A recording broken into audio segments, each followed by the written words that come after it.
안녕하세요. BCC의 최원희 목사입니다. 오늘은 2020년 12월 10일 목요일입니다. 기도의 성자라고 불리던 조지 밀러는 자기 평생을 통하여 구체적으로 기도 응답을 받았다고 생생하게 기도하는 사건만 해도 무려 5만 가지라고 한다고 합니다.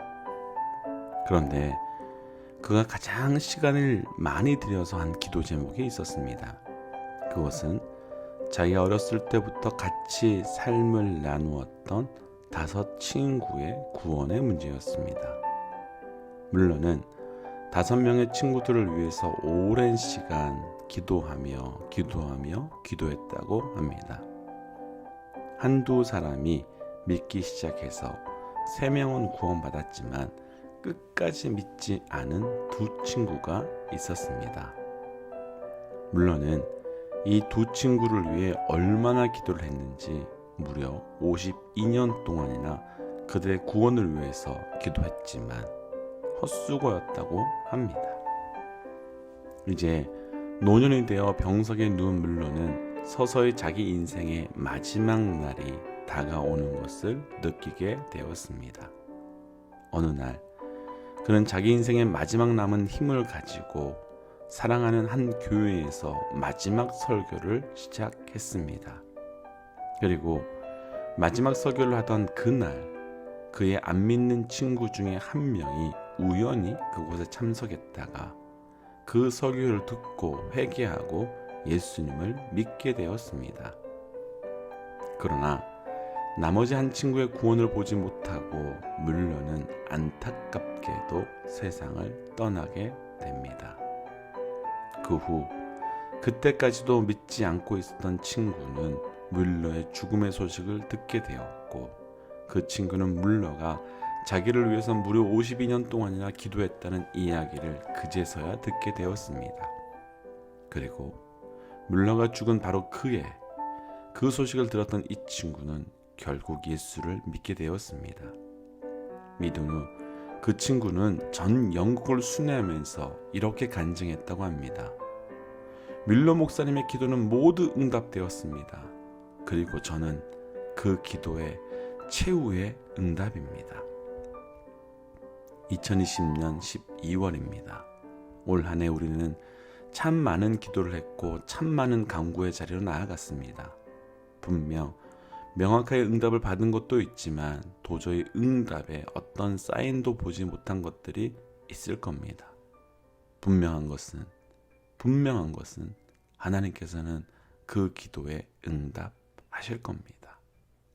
특별히 한 영혼을 놓고 기도하고 있었지만 멈추거나 포기한 것이 있었다면 이 마지막 한 달 동안 그 영혼을 위하여 그 사람을 위하여 간절히 기도할 수 있는 우리 모든 믿음의 동역자들 되시기를 주의 이름으로 권면드립니다. 그래서 오늘 함께 나눌 찬양은 당신이 지쳐서 기도할 수 없고 라는 찬양입니다.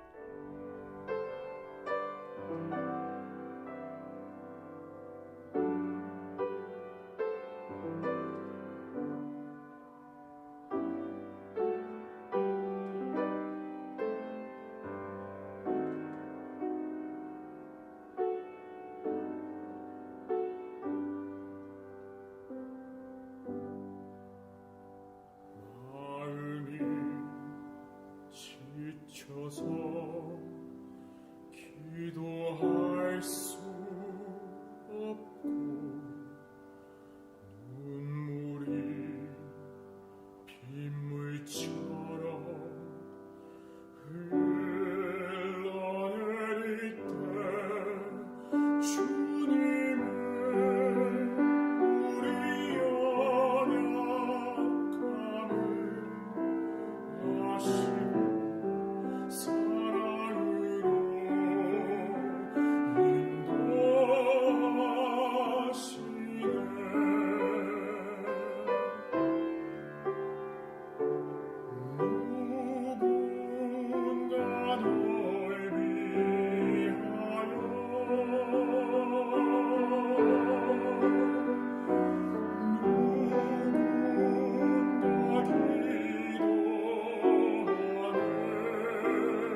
다니엘 11장 20절에서 35절 말씀. 그 왕위를 이을 자가 압제자를 그 나라의 아름다운 곳으로 두루 다니게 할 것이나 그는 분노함이나 싸움이 없이 몇 날이 못되어 망할 것이요. 또 그의 왕위를 이을 자는 한 비천한 사람이라. 나라의 영광을 그에게 주지 아니할 것이나 그가 평안한 때를 타서 속임수로 그 나라를 얻을 것이며 넘치는 물 같은 군대가 그에게 넘침으로 말미암아 패할 것이요. 동맹한 왕도 그렇게 될 것이며 그와 약조한 후에 그는 거짓을 행하여 올라올 것이요. 소수의 백성을 가지고 세력을 얻을 것이며 그가 평안한 때에 그 지방의 가장 기름진 곳에 들어와서 그의 조상들과 조상들이 조상이 행하지 못하던 것을 행할 것이요. 그는 노력하고 탈취한 재물을 우리에게 흩어주며 계략을 세워 얼마 동안 산성들을 칠 것인데 때가 이르기까지 그리하리라. 그가 그의 힘을 떨치며 용기를 다하여 큰 군대를 거느리고 남방왕을 칠 것이요. 남방왕도 심히 크고 강한 군대를 거느리고 맞아 싸울 것이나 능히 당하지 못하리니 이는 그들이 계략을 세워 그를 치민이라. 그의 음식을 먹는 자들이 그를 멸하리니 그의 군대가 흩어질 것이요. 많은 사람이 엎드러져 죽으리라. 이 두 왕이 마음에 서로 해하고자 하여 한 밥상에 앉았을 때에 거짓말을 할 것이라. 일이 형통하지 못하리니 이는 아직 때가 이르지 아니하였으므로 그 일이 이루어지지 아니할 것임이니라. 북방 왕은 많은 재물을 가지고 본국으로 돌아가리니 그는 마음으로 거룩한 언약을 거스르며 자기 마음대로 행하고 본토로 돌아갈 것이며 작정된 기한에 그가 다시 나와서 남방에 이를 것이나 이번이 그 전번만 못하리니 이는 기띔의 배들이 이르러 그를 칠 것임이라. 그가 낙심하고 돌아가면서 맺은 거룩한 언약에 분노하였고 자기 땅에 돌아가서는 맺은 거룩한 언약을 배반하는 자들을 살필 것이며 군대는 그의 편에 서서 성소 곧 견고한 곳을 더럽히며 매일 드리는 제사를 폐하며 멸망하게 하는 가증한 것을 세울 것이며 그가 또 언약을 배반하고 악행하는 자를 속임수로 타락시킬 것이나 오직 자기의 하나님을 아는 백성은 강하여 용맹을 떨치리라. 백성 중에 지혜로운 자들이 많은 사람을 가르칠 것이나 그들이 칼날과 불꽃과 사로잡힘과 약탈을 당하여 여러 날 동안 몰락하리라. 그들이 몰락할 때에 도움을 조금 얻을 것이나 많은 사람들이 속임수로 그들과 결합할 것이며 또 그들 중 지혜로운 자 몇 사람이 몰락하여 무리 중에서 연단을 받아 정결하게 되며 희게 되어 마지막 때까지 이르게 하리니 이는 아직 정한 기한이 남았음이라. 아멘.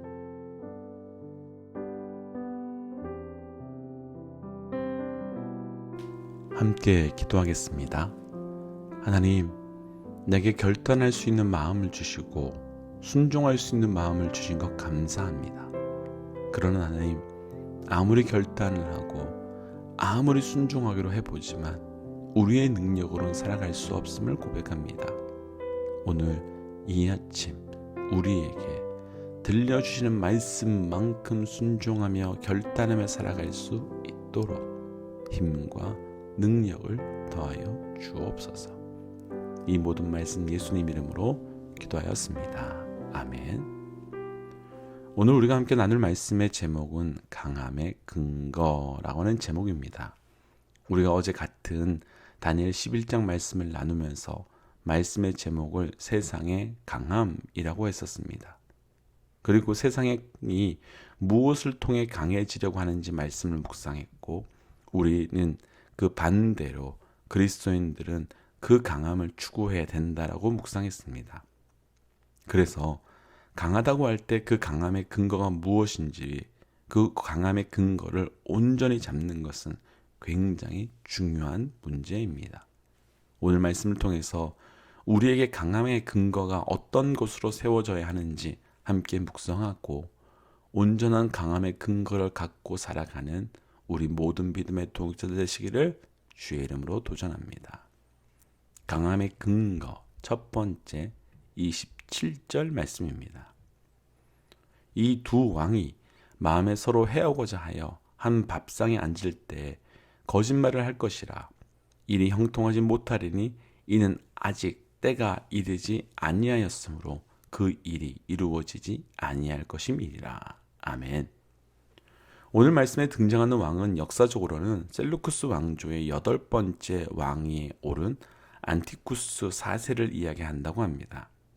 그는 오늘 말씀 21절의 말씀처럼 왕이 될 수 없는 사람이었는데 온갖 관계와 또 계략을 동원해서 왕이 되었습니다. 그런데 그가 사용한 최고의 방법 중에 한 가지가 바로 때를 따라 상황에 따라 자기에게 힘이 되고 자기에게 도움이 될 만한 사람이 누구인지 어떤 사람인지 잘 분별해서 그런 사람들과 동맹하고 함께 하다가 그런 사람들이 필요 없게 되면 또 버리고 또 배신하는 그런 것들을 통해서 자기 힘과 나라를 계속해서 확장해 나갔다고 합니다. 그러니까 방금 읽었던 말씀에도 보면 두 왕이 같이 식사를 하긴 하지만 자기의 욕심만 이루는 것이 목적이 되다 보니 연합이 깨어지고 서로 죽이려고 하는 모습이 등장합니다. 분명한 건 안티쿠스 4세는 강한 사람이었습니다. 그러나 정확하게는 그가 강한 사람이 아니라 그는 강한 사람과 함께 하려 했고 그 함께하는 사람을 통하여 자신의 강함을 증명하려고 했습니다. 적어도 안티쿠스 4세가 정확하게 알고 있었던 것이 하나 있습니다. 오늘 말씀에 나누고 싶은 첫 번째 강함의 근거, 우리 삶에 누구와 함께 하느냐가 바로 온전한 강함의 근거가 되는 겁니다. 안티쿠스는 어떤 누구와 함께 해야 강해지는지 잘 알고 있었습니다. 그런데 그는 정말 중요한 것을 놓치고 있었던 것이 하나 있습니다. 그는 앞에서 나눈 것처럼 상황에 따라, 때를 따라, 환경에 따라 함께 하다는 것이 중요한 것은 알지만 정작 누구와 함께 해야 하느냐에서는 잘못 판단한 겁니다. 종국적으로 그가 함께한 사람들은 결국 그를 무너뜨리려고 한 사람들이었습니다. 종국적으로 그가 함께한 사람들은 그를 동일하게 이용하려고 했던 사람이었습니다. 그리고 그 결과 그도 끝이 나고 그와 함께했던 모든 사람들도 끝이 납니다. 그의 강함의 근거가 되어주리라 믿었던 사람들이 오히려 그를 무너뜨리는 사람들이 된 것입니다. 동일한 적용을 우리 믿음의 사람들에게 해보고 싶습니다. 믿음의 사람들에게 강함의 근거도 바로 누구와 함께 하느냐의 문제에 있습니다. 그리고 이미 다들 아시겠지만 믿음의 사람이 함께 해야 되는 절대적인 단 한 존재는 바로 하나님, 우리와 함께 하시는 임마누엘 되시는 하나님과 함께 할 때 우리 삶에 진정한 강함이 나타나게 되는 겁니다. 누구보다도 그 삶을 잘 알았던 사람이 바로 다윗이었습니다. 시편 23편에서는 내가 사망의 음침한 골짜기를 다녀도 두려워하지 않는 이유를 주께서 함께 하심이라고 말합니다. 또한 그 어린 나이에 상대도 안 되는 골리앗과 싸우며 나아갈 때 너는 칼과 창과 단창으로 함께하지만 나는 만군의 여호와 이름과 함께한다고 합니다. 사랑하는 믿음의 동역자 여러분, 우리 삶의 강함의 근거를 사람과 함께하거나 세상과 함께함에 두는 것이 아니라 철저히 하나님과 함께함에 근거를 두고 그 강함의 은혜를 또 강함을 통하여 살아계신 하나님을 증거하시기를 주의 이름으로 도전합니다. 두 번째 강함의 근거 32절입니다. 그가 또 언약을 배반하고 악행하는 자를 속임수로 타락시킬 것이나 오직 자기의 하나님을 아는 백성은 강하여 용맹을 떨치니라. 아멘. 언약을 배반하고 악행하는 자와 또 자기의 하나님을 아는 자가 서로 대조되어 나오고 있습니다. 여기서 말하는 언약을 배반하고 악행하는 자는 배교자들을 말합니다. 앞에서 말한 안티쿠스 4세는 여러 전쟁 중에 예루살렘으로 가서 생각지도 못한 만행을 저지른 때가 있었습니다. 그때 유대인들은 대거 학살당하고 신앙을 고수하는 사람들을 노예로 팔아버렸습니다. 이때 많은 유대인들이 안티쿠스 4세의 그 만행에 신앙을 포기하기도 하고 또 반대로 안티쿠스 4세에 합류하기도 했습니다. 바로 이들이 언약을 배반하고 악행하는 자라고 표현된 사람들입니다. 반면에 그럼에도 불구하고 끝까지 신앙을 지킨 사람들이 있었는데 오늘 말씀에서 등장한 그 사람들을 향하여 강한 자, 용맹한 자라고 부르고 있습니다. 그리고 그들이 끝까지 신앙을 지키며 강한 자가 될 수 있었던 근거를 자기의 하나님을 아는 백성이었기 때문이라고 설명합니다. 오늘 말씀에서 나누고 싶은 두 번째 강함의 근거.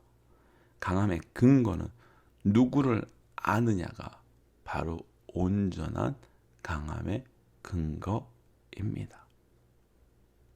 성경에서 말하는 알다는 우리가 일반적으로 말하는 알다와는 조금은 다릅니다.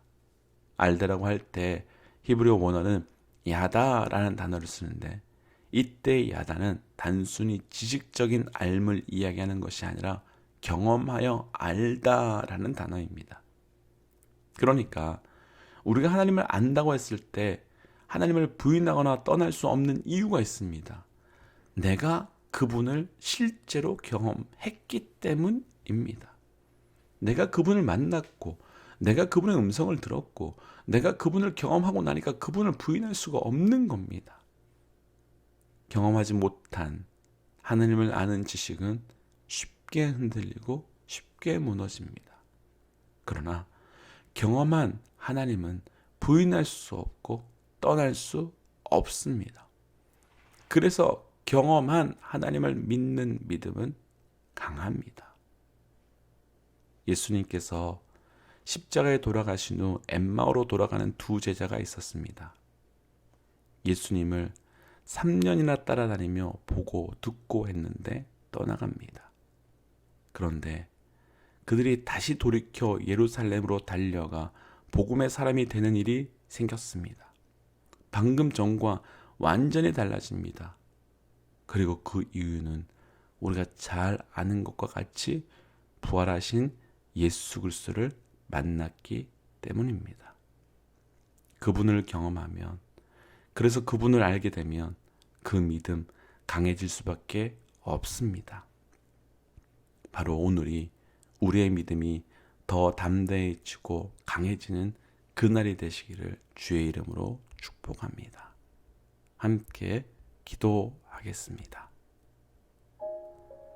하나님, 우리가 세상 가운데 담대히 승리할 수 있는 영적 강함을 허락해 주옵소서. 우리 삶에 영적 강함을 경험하기 위해 사람이 아닌, 세상이 아닌 오직 하나님과만 함께하여 주옵시고, 또한 우리 삶에 살아계신 하나님을 경험함을 통하여 부인할 수 없는 영적 강함의 사람이 되게 하여 주옵소서. 이 모든 말씀 예수님 이름으로 기도하였습니다. 아멘. 사랑하는 믿음의 동역자 여러분, 오늘 하루도 하나님은 우리를 위하여 일하실 겁니다. 우리 가운데 역사하실 겁니다. 믿고 나아가십시오. 지금까지 BCC의 최원영 목사였습니다. 하나님은 살아계십니다.